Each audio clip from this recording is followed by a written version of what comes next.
Gaulois réfractaire au changement, une nouvelle pique de Macron fait polémique. Le Gaulois réfractaire au changement, une nouvelle saillie du président français Emmanuel Macron, coutumier des propos polémiques, suscitait jeudi des réactions outrées face à cette caricature de son peuple faite par un président qui s'affiche en réformateur.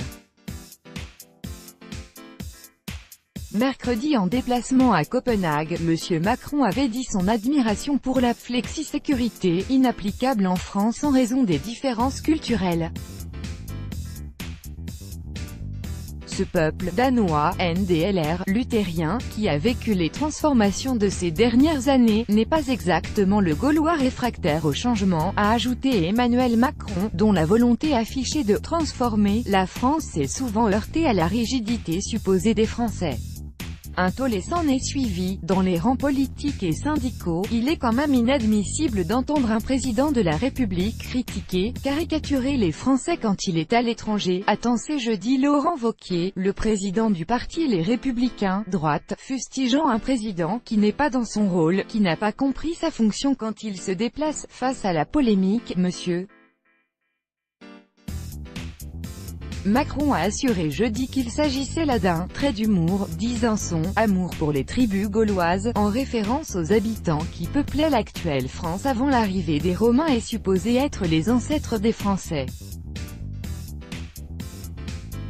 Mais la mise au point n'a pas fait taire les critiques. L'extrême droite a ainsi vu dans ses propos condescendants une « opération de diversion pour faire oublier les difficultés intérieures du chef de l'État », selon Nicolas Bay, membre du bureau exécutif du RN, ex-FN, parenthèse fermante, citant notamment la démission fracassante du ministre de l'Écologie, Nicolas Hulot, et l'affaire Benalla, du nom de l'ex-collaborateur de M. Macron poursuivi pour violencer le syndicat. En pleine bataille contre les réformes tous azimuts du président Macron, on rejoint le cortège des condamnations, assurant que les Français n'étaient réfractaires au changement que quand ce dernier n'était pas celui qu'ils désiraient.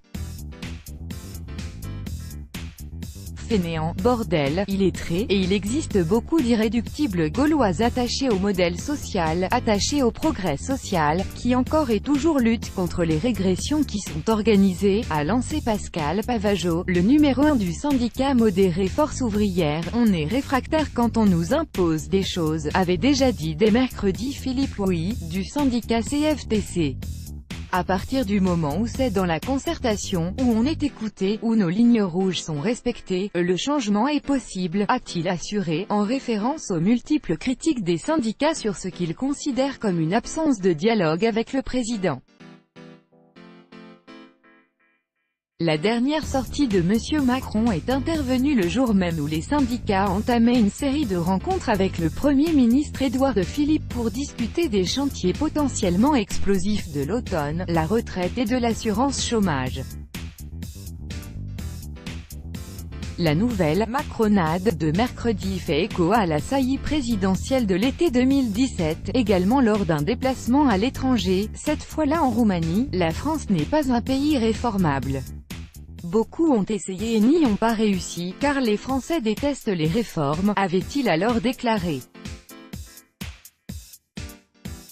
Depuis la Grèce, où il s'était rendu en septembre 2017, Emmanuel Macron avait aussi défrayé la chronique en promettant de ne rien céder, ni aux fainéants, ni aux cyniques, ni aux extrêmes. En octobre 2017, cette fois-là en France, il avait répondu à un responsable local qui évoquait les difficultés à recruter d'une entreprise. Certains, au lieu de foutre le bordel, feraient mieux d'aller regarder s'ils ne peuvent pas avoir des postes là-bas, avait dit le président en référence à des manifestants protestant contre leur licenciement de l'équipementier automobile GM.